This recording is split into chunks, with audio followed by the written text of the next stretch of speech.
All right, we are back again for the Equibase Raceland's Preakness preview show presented by FanDuel Racing. Betting on the Preakness? Bet on FanDuel. We are excited to be back. I am Dan Tordjman with America's Best Racing, joined by the stellar crew around me, two NHC champions, Dan Piazza, the 2025 NHC champion, the 2019 NHC champion is also here, Scott Coles, Christina Blacker, of course, from FanDuel TV, and Corey Patton, our friend from Pramana Labs.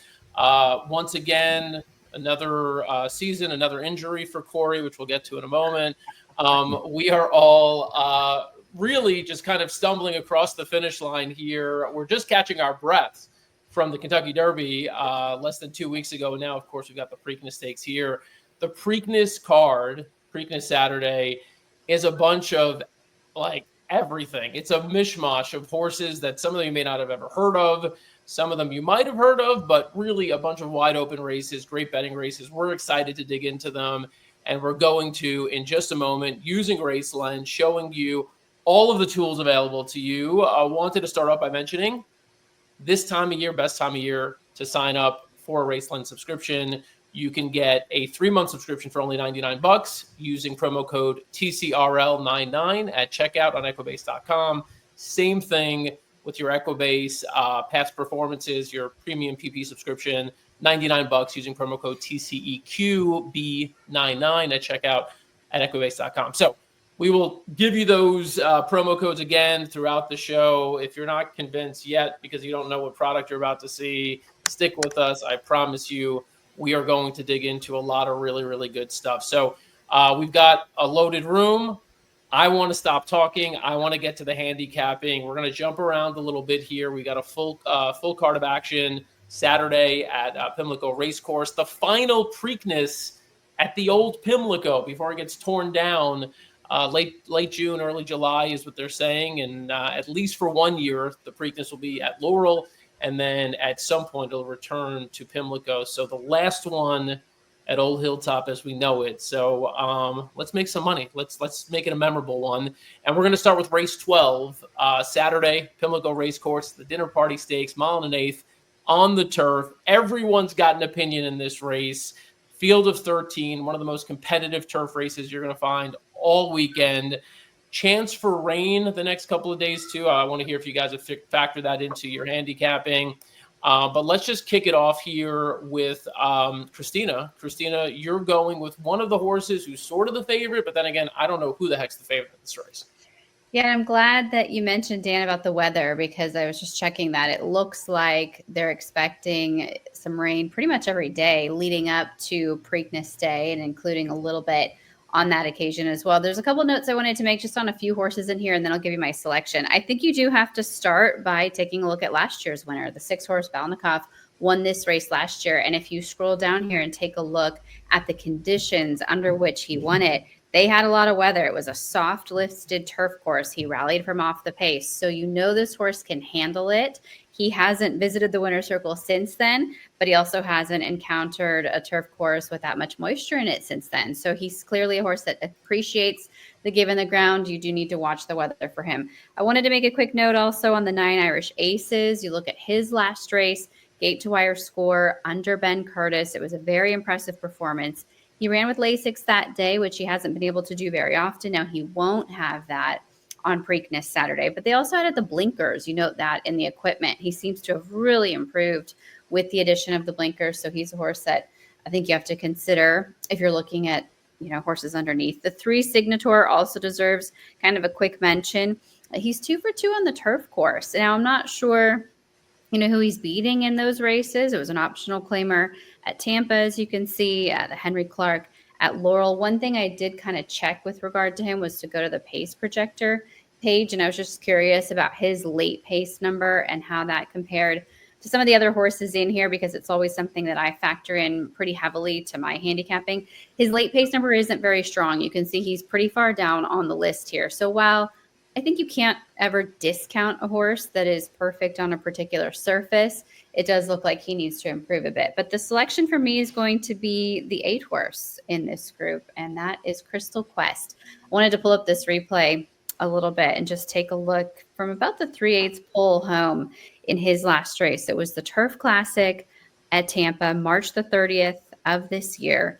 He's been consistently on the turf course, but whatever happened between October of last year and returning as a 4-year-old, that improving 4-year-old angle is always one that I consider and kind of think you might start to see really the best from a particular runner.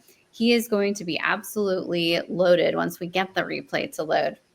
Here, you'll see Crystal Quest coming home. If we don't have the technology or the capability to get it fired up, we can just go to the angle. And this really, really surprised me. I expected the combination of Mike Trombetta and Paco Lopez to be pretty strong. I did not anticipate just how strong it is. Last 5 years, 33% winners from those two. In all stakes races, 46% winners from these two. And these are all over the country. We're talking Tampa, we're talking Keeneland, we're talking Laurel. It's not as if they are dominating on one small circuit together. They're consistently really strong. So Crystal Quest is going to be the horse for me. We'll see what kind of a price we get on the Son of Uncle Mo, Dan, but I think he's an improving 4-year-old. I want to catch him on the way up if I can. All right. This is like sort of a pick your adventure. Like you could just in your mind visualize what that replay looked like. And we promise you it was as good as Christina was saying it was. I know the one thing that I counted on tonight more than anything was Corey just really delving into this race and throwing out all of his handicapping in favor of his favorite hunch play every Preakness weekend. That's all I'm going to say. Corey, take it away.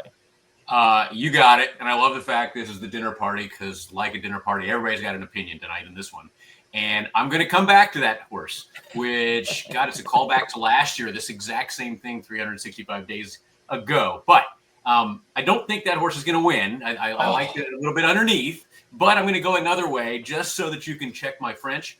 I like the horse on the rail, Devon Propos. Was that good? Close? Devon Propos? Okay. Yes, perfect. Excellent. All right. Well, I like that horse a lot. I had 12-1. I like it even more. But at Pimlico, the post one is tied for the best percentage over the last 5 years at 1 1/8 on the turf at Pimlico, 17% with the one spot. So good place for the horse to be. By the way, these are Pramana Labs stat lines that we produce every day that you can see at Equibase.com in the free tools section. That's how I'm getting these, all these that you'll see. I'm going to go heavy on the stats because that's my role here. But if we can pull up the race, which I'm not sure we can, I'm not even going to test that. You're going to see the San Luis Rey race, and you're going to watch kind of this horse when he breaks out, and he's going to go down the hill. Well, we missed that part, but it's okay. And he swung wide when they crossed the dirt, which is kind of unusual the way the course setup is done at Santa Anita. Gets a little spooked, kind of swung wide out there, lost a lot of ground, and then at this point he's going to he loses a bunch of lengths. Then he was only about a length off the front running Balladeer when they get to the 6th panel. And Balladeer is setting a really fast pace, which was actually the 10th fastest all time in the San Luis Rey at the 6th panel mark. Faded to 6, swung wide on that far turn, took the lead with ease, and you'll watch him only get caught late. But it was a really good run for this horse. And I think it sets him up at this distance, cutting back a tiny bit, to really run well and finish well at the Pimlico course. And you'll see this horse just kind of coming wide and then just take the lead. Going to have no problems swinging wide and going to finish nicely. In the training with this horse, and you'll watch him kind of finish and get caught at the end. It's no problems. But in his training, he's really done well. Hasn't missed a beat in the past month. He's got a 58-2 on the 25th of April. Got a couple of minute and change 5-panel drills after that. I think the horse couldn't be doing better coming into the race. Got 3 straight increasing speed figures. Posted a career best 112 last time out. I like to see that. I love when horses are getting better and having increasing speed figure patterns. He does get Luis Saez, which is nice, but he's 0 for 1 all time with Saez. Phil D'Amato is at Pimlico, but that was a 2nd place with Vezina in the 2019 Searching Stakes, so there's some history there. Crazy enough, D'Amato has never started a horse in Pimlico that ran its most recent race prior at Santa Anita. All of them came from Keeneland or elsewhere, but he does have 5 horses that he started all time at Pimlico, and he's won with 2 seconds and a 5th. So pretty good performance there over the course. I'm not sure that Devon Propos has faced the class of some of these in here, but I think he might be on the improve, and I like that solid price at a favorable post, and I think the horse is going to run really well. For your hunch play, I think Crabs and Beer is just, I don't think you could ever toss him at Pimlico in the Preakness in Maryland. Honestly, I don't even have to explain it. Loves the course, ran great last year, finishing nice second. Maryland loves Crabs and Beer. Crabs and Beer loves Maryland. I think that's a hunch play underneath for sure to throw in some of your exotics. And I'll give you one more Pramana stat line in this race. Again, I'm not sure this horse can beat this group, but it's a really interesting stat line. Fulmineo at 12-1. Over the past 2 years, Arnaud Delcourt is 5 for 6, 83%, when previously starting a horse at Laurel Park and then running it at Pimlico next with an 11.87 ROI. So that's a pretty good stat. So look at those two underneath. But come on, Dan, Crabs and Beer for sure, right? Love it. Like you said, I mean, he's also got the form over the track, over a wet track as well. Fulmineo is another one who's run, and I think has also won a race over a wet turf course at Pimlico. So I like both of those, Crabs and Beer. I've already started on the Beer. Tomorrow night, hopefully, when I'm in Maryland, I'll get my crab and I'll be set. So, Scott, I'm very disappointed. You didn't even you have like 4 horses I see, or 3 horses, and none of them are Crabs and Beer. Give us correct. That's correct. All right. Tell us who you landed on. I'm looking more for the win end. I mean, I understand using the horse underneath for sure. I don't think the horse can win, but been wrong before. So when I initially looked at this race, I just wanted to use Fort Washington and Chikari. And then I dove into a cool thing about Racelands. You can start looking at post positions. And when I looked at post positions, I found a negative angle, and it kind of threw me for a loop on what to do here. So I don't know if we can pull that angle up on the screen, but it's the post positions 9 and beyond, and how they're doing, and that's where I think the best horses all landed. So that kind of messed up my handicapping, to be honest. So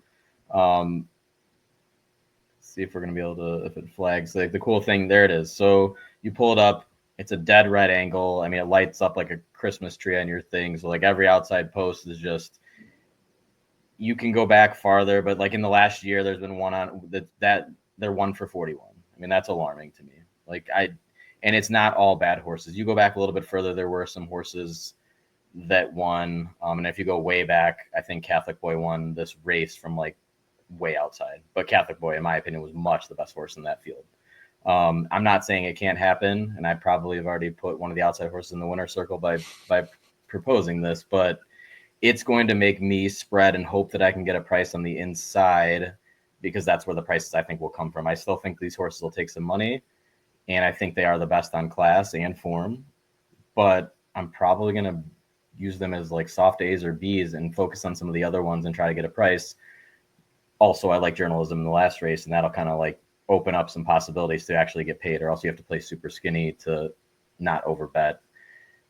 So I landed on the 2 D'Amato horses that have both been covered. I think both of you guys made a great case for them already, and no reason to keep going. And then the other one I thought about possibly was the 5. Not a huge fan of Safi Joseph outside of Florida, but it's an interesting thing when you have the pace figures that this one kind of has been showing, but also according to Racelands, if you go to the True Odds page really quickly, showing up with a really nice late pace too. So it's one that I'm going to use because of the inside post. Second best late pace you see to the horse that Christina mentioned, Irish Aces, who I also like quite a bit, but falls into that outside 9 through 12 thing that's kind of messing with my head a little bit, or 9 through 14, whatever they've ever had the most. So I'm going to spread with as many as I can get alive to, depending on the other legs, and like the pick 5s and pick 4s, and hope to pick up a price in this race just for that exact reason. That's just an alarming stat to me, and it's a cool way you can use Racelands. Sorry, I always do that. Racelands. It's just such, you can dive deep in, you can even look at the details, you can look at how many good horses, and there's been a lot of horses that have burned money on those outside posts at Pimlico. So just something to keep in mind, and just the cool angle that I thought I found, and kind of threw me for a loop in my handicapping. So I'm not sure where I'll land with how many A's I'll use, but I'll use a lot of horses on the inside because of that reason. I like the 5 Abramar. I think it's a sneaky play horse who could potentially get loose on the front end and get brave and at a decent price too. So I like that call a lot. Dan, where did you land here? We've sort of already talked about it, and I like Scott. I landed on the outside there on Chircari, Fort Washington, and I like Irish Aces. Definitely like that last race with Ben Curtis on him at Keeneland. But then moving into the inside, I landed on, like Corey did, number 1, this Divine Popos. I fell in love with the increasing speed profile. I think the horse is going to be on the lead, and I think with the wet track, if it gets to the lead, maybe it just runs wire to wire. Nice. So I'll probably use those 4 horses, but I'll put the 1 horse on top and use those others underneath. All right, so a lot of love for the 1 here. I do want to mention Shug McGay. He has 5 wins in the dinner party, most of any trainer. He has the 3 Signator. I think, Christina, you gave that horse a little bit of love earlier. And the 10 Fort Washington, who a couple of people mentioned here, both Shug McGahee horses. So this is a tough race. But remember what everyone said, because as Scott alluded to, whoever you like in the Preakness, if you're playing those doubles, there might be an opportunity here to add some value, especially if you're going with a favorite like Journalism, to add a little value to your bet there by pairing that horse up with maybe a little bit of a price here. So we're going to jump around a little bit like we told you we would. So we go from race 12 to race number 8. That is the Chick Lang Stakes. In this race here, Christina, you are the star of the show, so you take us away. Yeah, I like as we get to sort of this time of year, you see it on Kentucky Derby weekend with the Pat Day Mile, and then you see it here over Preakness weekend with the Chick Lang, where we start to really sort out which horses may have started along, considering the route of ground, considering and having those Derby dreams. But then we get to this point in the year and we start to really shape our sprinters moving forward in the sprinter class going into the second half of the season and into next year. So this is tricky. This is a tough race. There's a lot of different directions you can go. I'm going to land on Normandy Coast, the 4 horse in here for Eddie Keneally.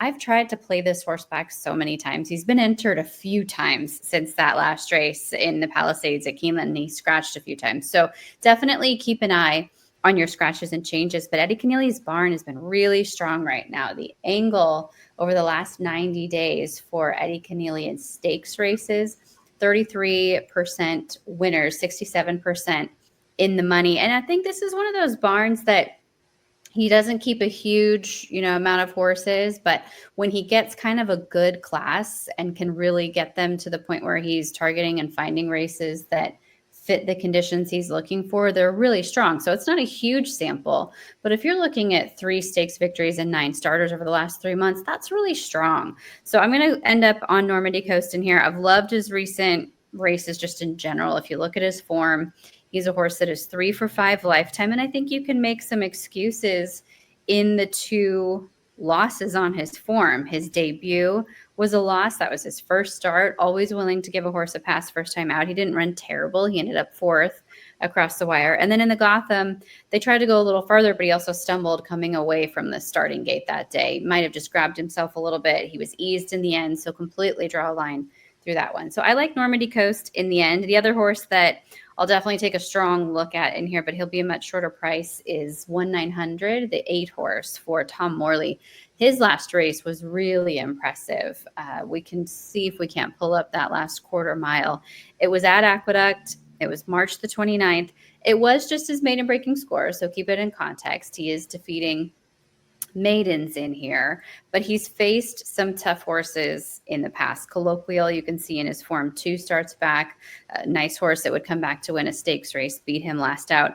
And he just dusted that group by 7 lengths across the wire. He is a very strong late pace figure in addition to having that early speed. And on the form, you can see Tom Morley 24% with winners last out. Now, this is a big step, again, from the maidens into the stakes races, but willing to give him the option to kind of keep that percentage going. So 1-900, a big look, but Normandy Coast will be my top selection in the Chick Lang, Dan. Nice. Normandy Coast, Eddie Keneally, Luis Saez, they paired up for at least one win with a pretty big price. I remember that knocked me out of all my tickets on Derby weekend. So don't want to sleep on them again. So Normandy Coast, top pick here at a decent little price from Christina. in the Chick Lang Stakes. Race 8, that's 6 furlongs on the dirt, excuse me. And we will go from 6 furlongs on the dirt to a mile and a 16th on the dirt in race 10, which is the Sir Barton Stakes. Invictus is the favorite there. Brad Cox, Windstar, coming off a maiden win at Keeneland, probably your favorite, and maybe the top pick for Corey. Man, I honestly think it's a 2-horse race. And when I started looking at this, I think if you want to just try to, get skinny on your pick 4 tickets, this is another place where you could single. Because I looked at it and I said, that you look at the Pletcher horse in the rail, Crudo, and you say, boy, that's a convincing win. Looks great, right? And it was convincing. But then you look at Invictus and you watch both races, and I think there's a little difference there. And I picked up on some stuff. As I mentioned, they were both super convincing maiden breakers at 7 furlongs. Their second start out at Keeneland. They did it in very different styles, though.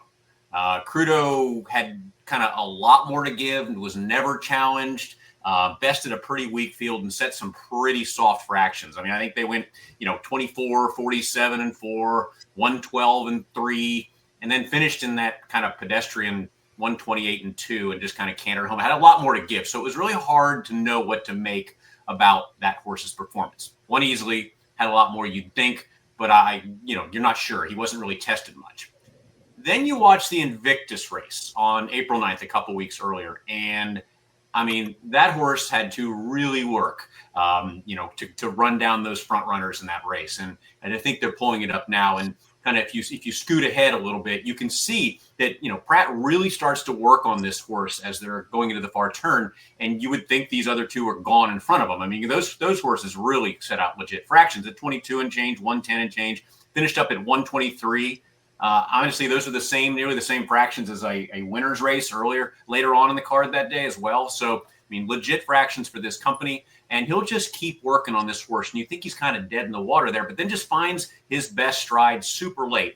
And that really bodes well, I think, for the extended distance they're going to run today, because at this point in time, you could just see how he's got him measured. And then this horse, changes leads and gets himself going. And then all of a sudden he's down the stretch and, he's just pulling away in style, right?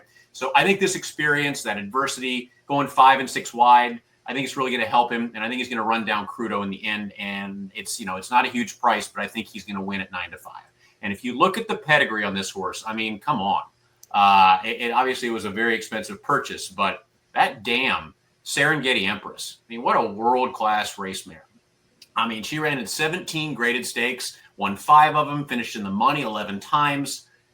And I mean, the sire into mischief, but we heard about him in the last couple of weeks and last couple of years. And I mean, come on, this is just breeding is incredible. And I think this horse might use this race to be a bit of a late blooming star and a stepping stone in this division this year. Little one Pramana stat line, Cox and Pratt. I mean, I don't need to even give these stats out. I feel like it's, just gilding the lily, but 3 of 4, 75% together in stakes route races over the past 45 days.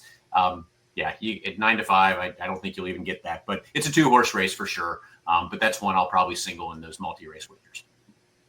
Nice. I'm surprised you, as a big fan of names, skipped the 3-horse Bear Claw Necklace, which has got to be up there. I mean, it's no crabs and beer, but it's. Well, I mean, yeah. I mean, it's on the all-name team on Saturday for sure, right?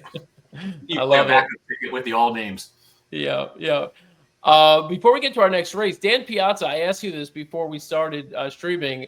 Everyone watching is absolutely wondering what your background is all about. So why don't you tell us about that a little bit? I'm involved with a stable here outside of Chicago called Crowns Way Racing. I do a lot of podcasts with Tony Rollo. He's the syndicate president, and I thought it looked better than the bricks that I used last time, so I was just trying to upgrade my look. It's awesome. What's the inspiration behind the color scheme and the pattern there? The black and neon green. The black and neon green checks is the color of the silks that our jockeys wear when they're riding for Crowns Way, with that emblem on the chest and on the back. Nice. So, and Tony came up with the design, so I don't have much input other than I like the way it looks, and I thought that it would be better than the bricks again. Well, you're only 2 shows in, and not to take shots at my boy Scott, but you're already outdoing him on the background. It's been several years now, and Scott's still in the same bedroom. So but the good news is, Scott, you get to handicap the next race, which is the Skipat Stakes, race 6 on Preakness Day. Give us a winner here. So I did this before the morning lines came out. I was kind of hoping that it would be closer, but I ended up on the favorite, One Magic Filly. Pretty excited about this horse's first start as a 4-year-old. Could be. I'm hoping D'Amato didn't ship across the country for a prep, but I mean, it is a little bit of a drop. And I mean, finished with a pretty tough campaign and a couple grade ones at the end of last year. So it's kind of excited about that.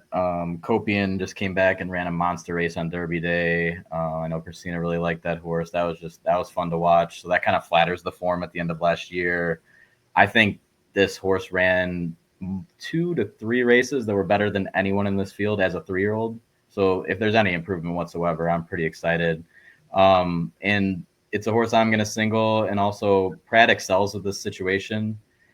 Big time. So there's another way you can use race lens that I like to use it is with jockeys. And I kind of look for holes in their game. And I also look for the good ones, like things that they do better than even you would think. And if you click on this angle, I kind of played with this for a long time. And Flavien, in races of 7 or less, when race lens has it projected on the lead at the first call, even though that might not be the running style, it has enough speed to do it if they wanted to. Because I mean, if you look at the paces of this race versus other races the horses have won, I mean, if Flavien wants the lead, Flavien's going to get the lead. I don't think he will because that's just not the horse running style. But if it's given, he can. But either way, with the horse with that much speed, he excels at this situation.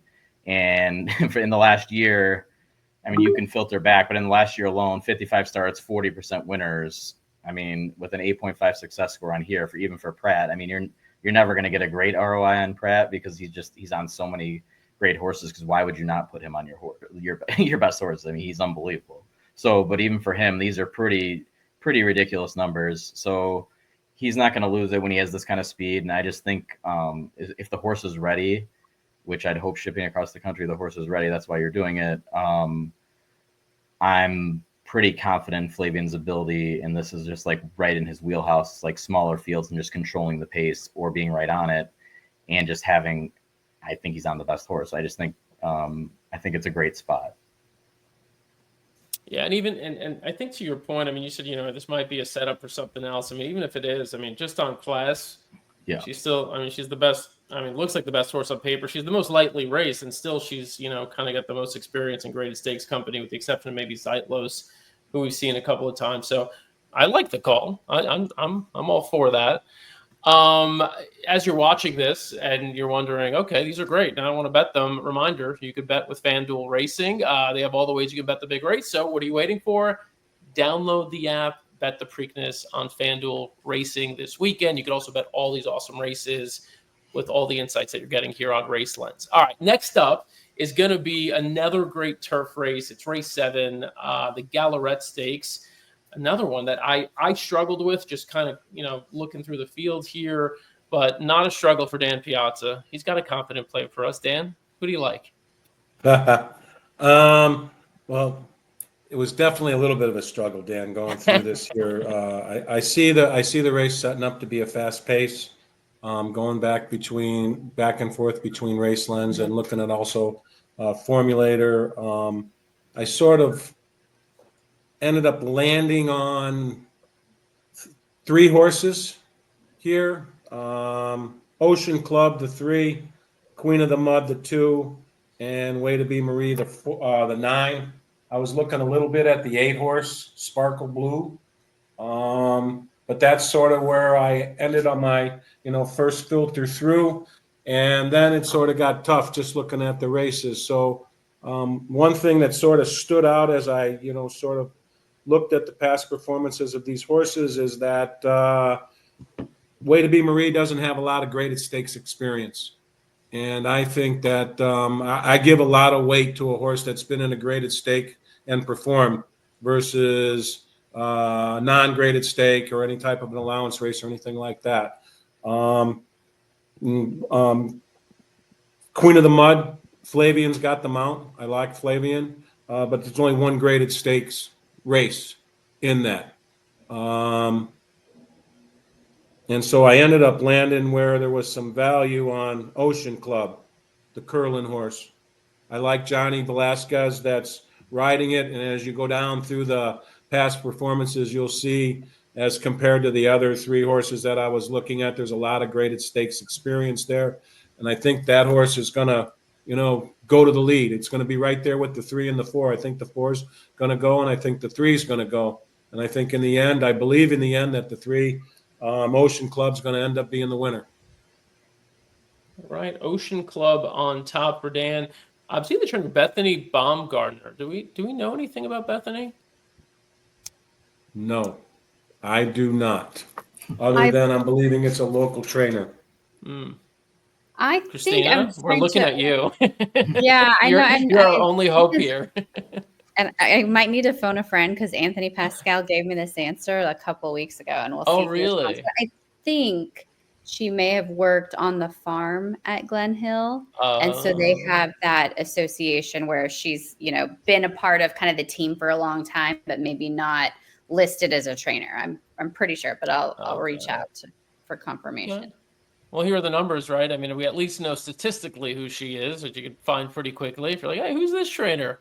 Well, here's Racelands. You can pull the numbers up pretty quickly. Past 3 years, 49 starters, 6 wins, in the money 37% of the time, positive ROI. So all that's good news. Also wanted to mention Queen of the Mud, another horse you mentioned, Dan.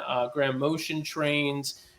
He also trains Sparkle Blue in this race. Grand Motion always seems to have at least 1 or 2 winners on Preakness Day. He's won this race before as well. So keep an eye out for Grand Motion on Saturday. Always dangerous in Maryland on these big weekends. So, all right, we've done the undercard. We've gone through, what was that, 5 or 6 races in a hurry. We're going to take a little bit more time now and savor the Preakness. It is a smaller field. It's a 9-horse field, but it's a bit of a puzzle here. And I just looking at, because I have the privilege of seeing everyone's picks ahead of time. We're a little spread apart. We're not all on the same horse. We've got a lot of journalism here, but we got a little bit of difference of opinion too. Christina, you're taking a little bit of a play against, or you're just you're hedging here with the horse I see on top. Well, so I want to start by talking about goal oriented, but this isn't going to be my top selection. But what I want to do is start by showing the first kind of quarter mile of his debut performance, because, and I'm, waiting for the group to kind of weigh in on this. The pace, I think, is going to be really interesting because you have a lot of horses that either want to be on the front end or need to be on the front end. And I think this horse is one of them. So he breaks kind of between runners. He's in the yellow cap, the Starlight Silks here, and he ends up shuffled back quite a bit. Now, keep an eye. He's basically sitting last at this point, and he completely throws his head in the air and starts climbing going down the backstretch. He couldn't handle it at all. And until the rider, Juan Hernandez, got him to the outside, swung him around these horses, he's going to end up circling the field and being very, very impressive in this race. But the point of showing it is that he can't sit behind horses. And I don't think they're going to try and take that risk with him in the Preakness, because they put him on the lead in that sloppy track effort at the mile of 16th at Churchill last time. And he ends up drawing the inside post for the race on Saturday. So I think goal oriented is a horse that has to go. We can come back to his form because that kind of just proved the point a little bit just in terms of, I think, his running style. American Promise, Nick Juarez was really aggressive in the Kentucky Derby, continuing to try to send that horse between horses, get him involved in the pace. So I wonder what he's going to do, because he seemed pretty intent on those types of tactics in the past. And then I wanted to just kind of look at journalism's full race replay if we can. And again, for everybody to kind of weigh in on this, because I think journalism is going to end up shuffled back again in this race this weekend. I'm not saying that he isn't the best horse. I think he is the best horse, and I think he's very capable of circling the entire field. But as we take a look at him, he comes out of the 7 post. You see Martin Garcia does the Bayern move from the inside, and that's a big part of what ends up shuffling journalism back. And I think if you watch Umberto Reese play, he's really aggressive with him. He's trying to get him up in there. He's trying to find position. And he's just busy. He's busy on this horse the whole first quarter mile. And that takes a lot out of a horse. Whether it takes enough out of him to come back in 2 weeks and, be able to perform again, I don't know. But if anybody else has thoughts, I'm open to it, because I think journalism is going to end up further back off the pace here than they really want him to be, because some other horses are so committed to that spot. Yeah. I mean, I think we all know Umberto Rispoli is a great jockey. This is a very tough race to ride, and you have the added pressure of riding the favorite. I think a couple things can be said. One, yes, he's busy on him early, trying to put him in a good spot, then takes him to the outside fairly early. Then, you could argue maybe moves a touch too early. So at least for me, I mean, coming out of this race, I saw plenty of excuses for journalism, obviously. I don't know. Corey, what do you think? No, look, again, you watch that race and you can see he gets back like 12 links at one point, which was not exactly optimal. And then if has to pick his spots, has to weave wide. This is not a 20-horse field. And so I'm not sure it will be quite as, catastrophic in this race getting shuffled back as it might have been in a 20-horse field. He still found a way out and found a way to kind of, have control of the race when he needed to, and then just get tagged, at the end by Sovereignty. So I see in this case, I think he'll end up probably settling down on the rail, because I agree, the Baffert on the rail is going to go. Has no choice. So you may end up where he just finds himself on the spot on the rail and has to just pick a spot again, but at least he doesn't have 20 horses. So I like the horse. I think that horse is going to win on Saturday. I like journalism a lot. You can probably see I have a journalism degree on the wall behind me. So there's a little bit of homerism for that, but I liked him in the Derby. I like him in here. And I got some numbers if you want to go through them, Dan. Yeah, let's do them. And then I know, Christina, you got a couple other plays, but why don't you just, while we're on journalism, if you want to run through those, that'd be great. No, it's fine. I can go back to Christina on this, but I started to look a little bit at the favoritism piece. And I think that it's like how often is it that you have the Derby favorite, post-time favorite is also the Preakness post-time favorite. And, it happened to be this year. He will likely be the post-time favorite. I don't think there's any doubt about it. Since 1976, there have been 36 times when the Kentucky Derby post-time favorite was also the Preakness post-time favorite. 13 of those 36 were Derby winners as the favorite, and 14 times, regardless of where they finished in the Derby, they went on to win the Preakness as the favorite. 7 times of the Derby favorite finished second, as journalism did, came back as your favorite in the Preakness. Only one of those won. Only Prairie Bio in 1993 was able to finish second in the Derby and then come back and as the favorite and win in the Preakness. And 4 times they finished second, and Epicenter was the last to do it in 2022. And so I think it's really interesting that even if you take out the favoritism role, only 3 times as a horse that finished second since 76 in the Derby come back to win the Preakness. So Exaggerator, Prairie Bayou, and Summer Squall in 1990. So it is interesting that the second place finisher doesn't come back to win in the Preakness 2 weeks later, right? So anyway, I'll step back, let Christina figure out some plays, and then we can come back. Yeah, the only other horse I kind of wanted to point out, and I picked journalism in the Derby too, and I loved him. And I think in showing his trip, I don't think he necessarily had a bad trip, but I don't think it was a good trip, if that makes any sense. It wasn't clean. He never hit a rhythm. It wasn't smooth. And if you look at the point in which Umberto Rispoli made his move, I don't think Junior Alvarado was ever going until Umberto went. And so when he went, then Junior had to go, and the whole race changed kind of at that point. I think the only horse that can beat journalism on Saturday is Clever Again, is the new shooter from Steve Asmussen's barn. He's the 8 horse. He's run 3 times so far.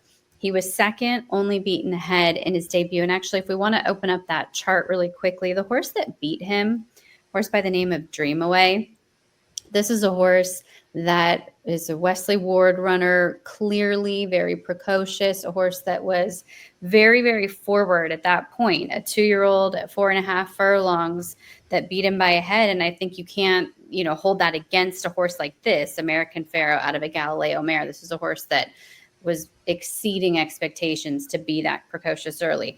If we pull up his last race, we'll go back to the Hot Springs at Oaklawn. I mean, I just thought this was like a freaky good performance. He beats this field by 4 lengths in the end.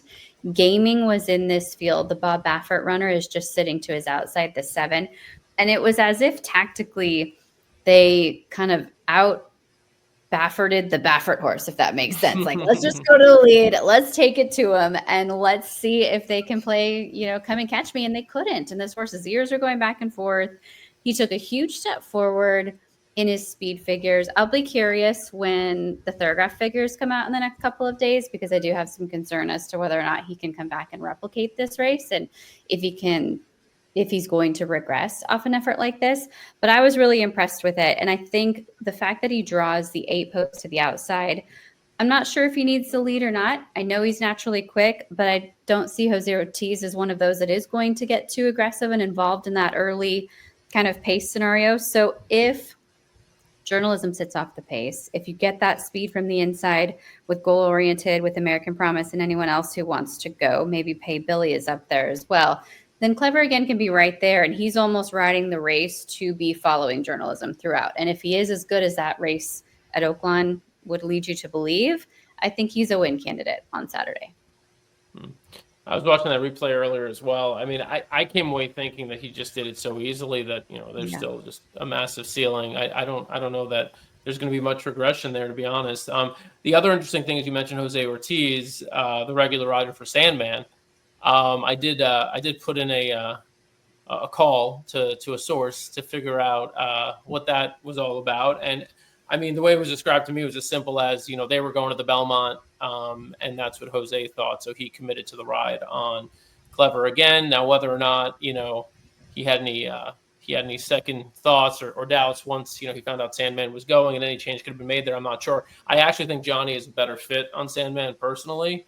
But, Jose obviously, is on a horse here who's been on as well. And he's off Sandman now, which is kind of curious. So, at least I thought it was curious and not necessarily in a cynical way. I think it's just interesting. So, anyway, Corey, what do you got other than Journalism? Oh, I've got stats, and I love journalism. And I could go on about journalism if you want. Go on. A little bit more. Look, again, Clever Again did something that journalism's also done, beaten a Baffert, gaming in that case. But journalism's beaten them all. Citizen Bull, Rodriguez, Barnes, Getaway Car, Gaming, all the Bafferts so far this campaign. What's one more, right? So I think he beats Goal Oriented on Saturday, in my mind. But I started to look at what I think is really impactful is he's got 5 straight triple-digit Equibase speed figures. And that's really impressive, I mean, horses, you don't see that a terrible amount of time coming into the Preakness. Only 45 horses since Equibase speed figures started in 92 have come into the race with at least 5 triple-figure speed figures on their card, on their past performances. The last time was before COVID year was in Improbable in 2019. The most is 7 triple-digit speed figures. Shared by In Contention in 96 and Go for Gin in 1994. But the stat there that's interesting is of those 45 horses that came into the Preakness with at least 5 triple-digit speed figures in their running lines, 31% win rate and 51% in the money rate. So they do turn out to run pretty well. But that's not the only thing, because I think coming back in 2 weeks was a question mark about journalism. And, was he be ready? Would he be fresh? How does McCarthy do? So I did some Pramana shift research and found out that McCarthy, since 1991, wins at 16%, in 14 days or less. He's 29% over the past year with that move with 14 days or less between races. He, again, McCarthy's only ever started one horse at Pimlico in his training career. He did finish second with that. That was Musical Mischief last year. And, in the last 10 days, he's winning 33%. So McCarthy's still, getting horses across the finish line well. So I think journalism wins. And in my mind, I think the only other horse to really look at to me is Goal Oriented. And I think he probably runs second. And that's the way I'll look at him. He ran that 109 on the allowance in an allowance on Churchill Downs on Derby Day, which is really nice. And I did another analysis of the speed figures, whether that matters. Since Equibase speed figures started being published in 91, there have only been 15 different horses that have posted a 109 or better Equibase speed figure in an allowance race at any point prior to running in the Preakness. Only one won the Preakness, Big Brown in 2008. So there's just a ton of figures on all this stuff. Baffert is 22% all time 14 days or less rest, so he can get a horse running.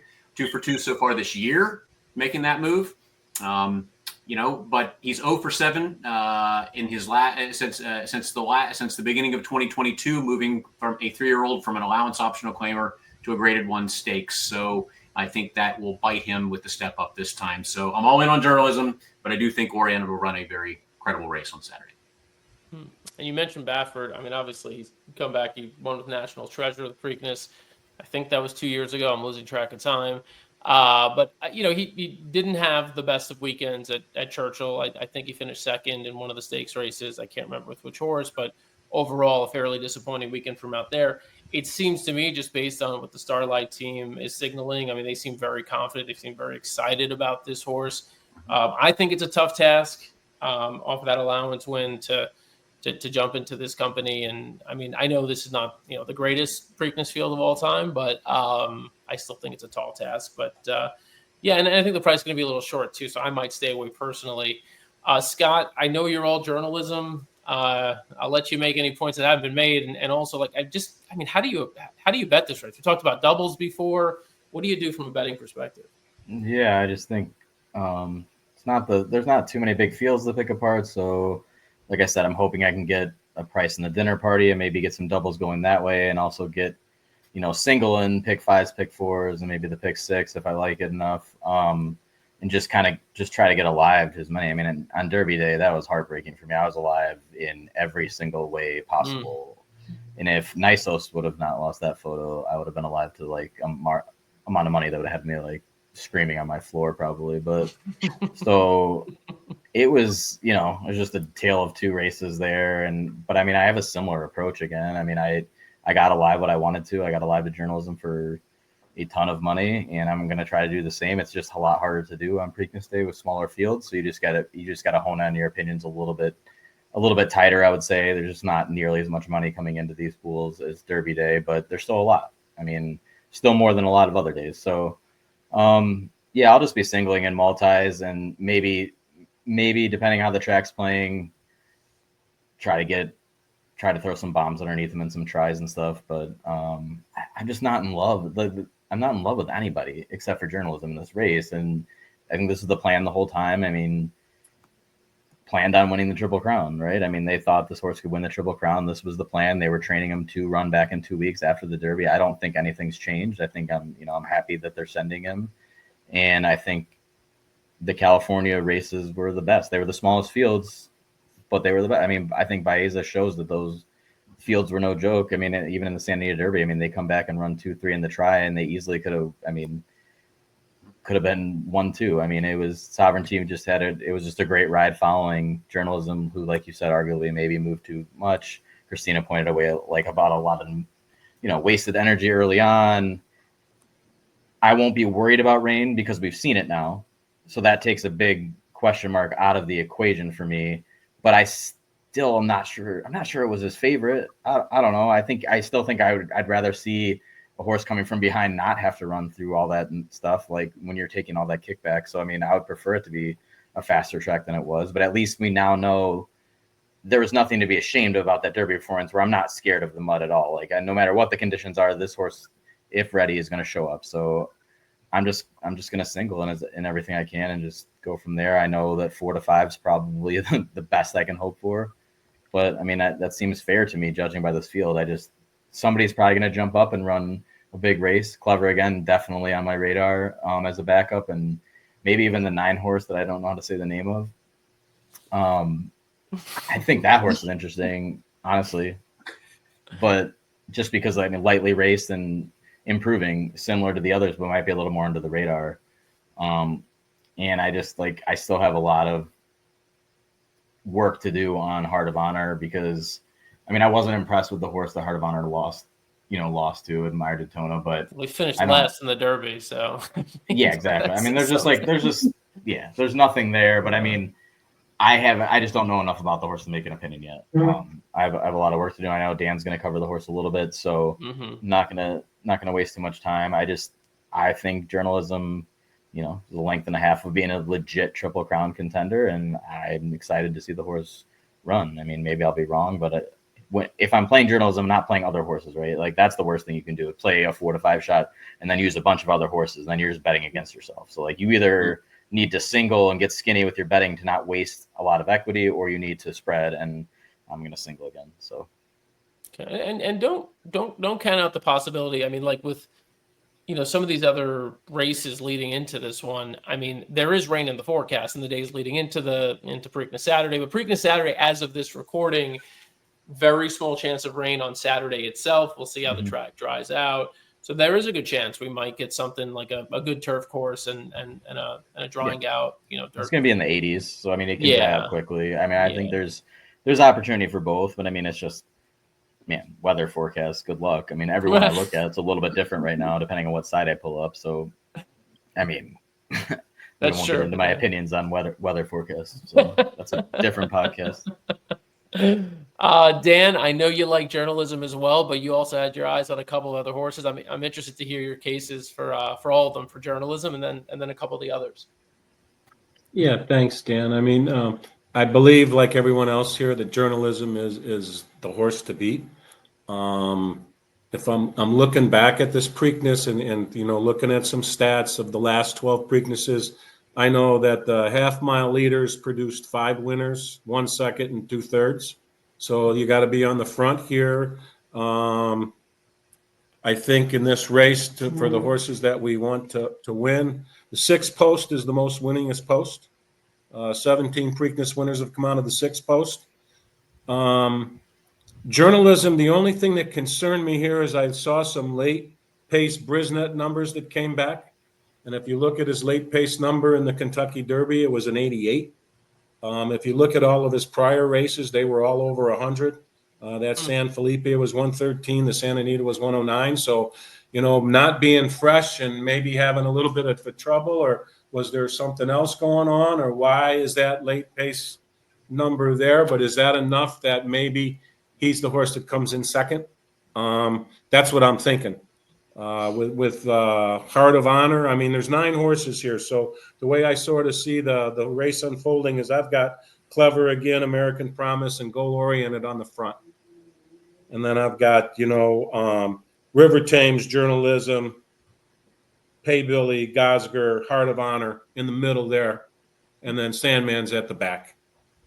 It's hard for me not seeing a lot with the Heart of Honor and being over from Dubai. So I'll probably stay away from international horses. I know he's got 6 starts. He's never been out of second. I think he's a really good horse, but he just got out of quarantine too. If they really wanted him to win the race, couldn't they have got him over here earlier so maybe he had some time to get acclimated to the track?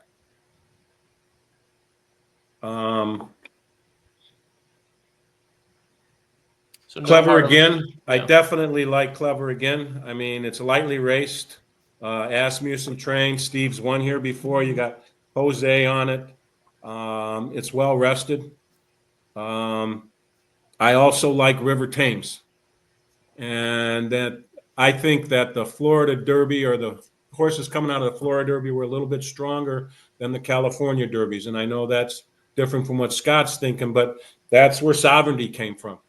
And I know in the Fountain of Youth that River Thames was second to Sovereignty.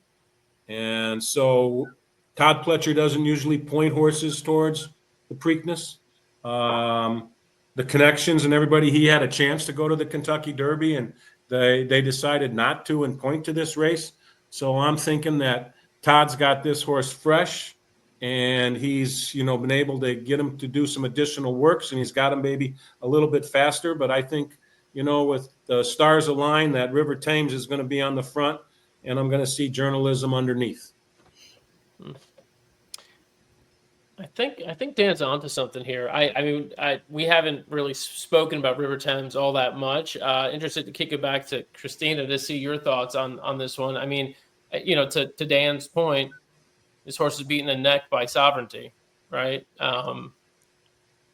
Yeah, I take a little different opinion of River Thames. I know he's been close at these distances, but he's a McLean's Music out of a Discreet Cat mare. I mean, it's sprints top and bottom. He's out kicking his cover in every single one of these races, but I think it's brilliant management from Todd Pletcher. He knows he doesn't want the mile and a quarter. Let's sit back. Nope. Let's let all the heavy hitters run in the Derby and come take advantage when they might be a little weaker because we're trying to get the best out of this horse. I don't know. I mean, he's right there off Sovereignty, so it's hard to argue. But I think those horses that make that big move around the turn and then they idle a little bit, those are the ones that are struggling with the distance.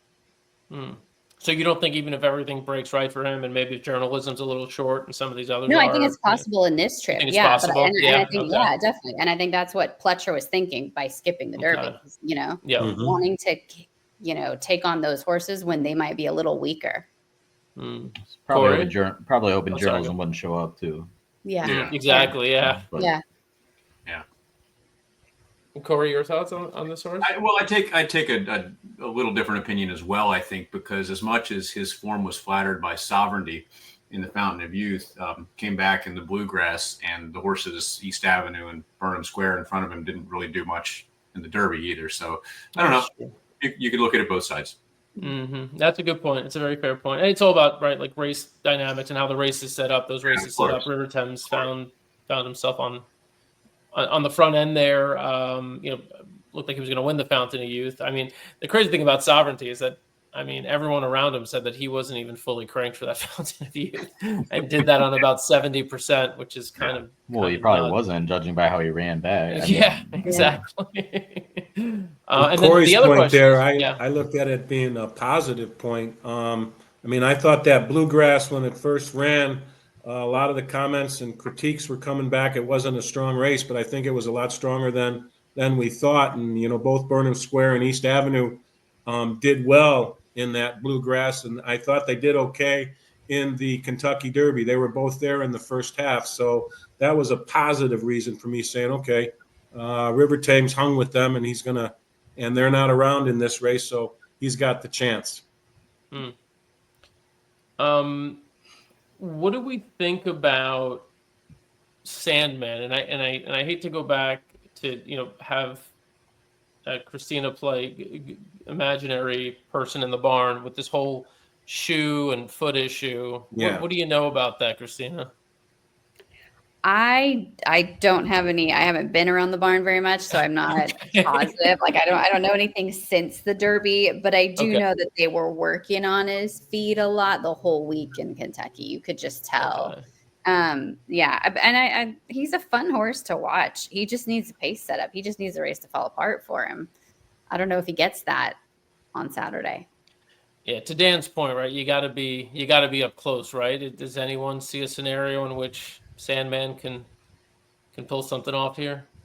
No, I'm just hoping the bettors show up again. Price was ridiculous, as I told you it would be. Like, everybody knew it was going to be ridiculous, but it's even more ridiculous than it probably should have been. And like the fact that Sovereignty got off at 9-1 is like the only reason I'm kicking myself about singling as hard as I did and only having a couple backups to Sovereignty, because that price made no sense versus. Wait, tell me you had some win money on. Well, I guess you were on journalism, so you didn't have win money on. I was alive to like 60 or 70,000 to journalism, and I had some backup pick fives to the Sovereignty, but I ended up like breaking even instead of making an insane amount of money. Like, it was gross, but that's how I bet it. That's what I deserve. So. Well, no, it's good. I mean, when it works out, it works out. Look, you could have bought yourself a new background like Dan had that all worked out, so that would have been big. Yeah, I'm still trying to save up money for that. I just haven't got there, you know. I did hear a red flag on Sandman, though, listening to Jeremy Plunk today. He was talking about it, and that foot issue, they said he had glue-on shoes for the Kentucky Derby. And the other point that he made is that the final Derby workout was 13 days before the Derby, and the barn was saying that he was fit and ready to go and didn't need any other workouts, when really he had this shoe problem going on. So that sort of definitely concerns me, hearing it after the fact, that, okay, are we hearing the whole story here? Yeah, it's an interesting situation going on over there. I just like, either way, I don't love the horse in this race.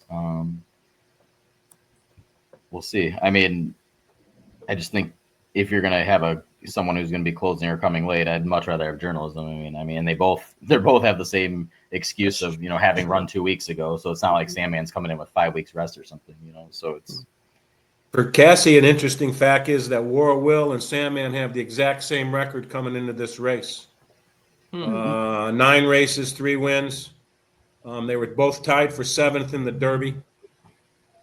And War Will won the Preakness. Yeah. So A little bit more of a handy horse, though. yeah. Sandman just got one way to run. I mean, you never know. I mean, there are plenty of horses that could go at it in this race. I mean, it's not impossible to see a meltdown, but in that case, Not at I'd all. still rather have journalism. I don't know, but Yeah. we'll see. Yeah. Clever I'm whether again he's kind of holds capable the or not. cards. At least, I mean, and I nothing to against Jose Ortiz, but you do get Johnny V. So if anyone's going to change his style or try something new, he's going to be the guy to do it. He's going to be the guy to do it. I definitely see him being more forward. I see him sitting just right behind those pace setters. I mean, not right behind, not like a length off, but he's going to be 2 or 3 lengths off. He's going to be closer to mid-pack than he is going to be dead last. So Yeah. And then, Scott, you mentioned Gosker a little bit. I know you were scared to say his name for some reason. Does anyone else like Gosker? Is there a strong case you made for Gosker? I mean, I don't know. I watched his Lexington replay. It's a good race. I mean, I don't know what Bracket Buster and Prater are, if those are legitimate horses. I just thought the horse was interesting underneath. I mean, I'm just looking for ways to make money on journalism, and that would be one if that horse can get like 3rd or something. Because when you have enough horses that want to be really close, if a couple of them blow out in their pace and they start backing up, I mean, you often see a lot of the best horses finishing out of the try in a race where if you're all trying for the lead early. So it just depends on how many want to go. And I think Clever again has a lot of those cards, and same with American Promise if they want to go suicidal pressing again. I mean, it just depends how that all shakes out. Yeah. I mean,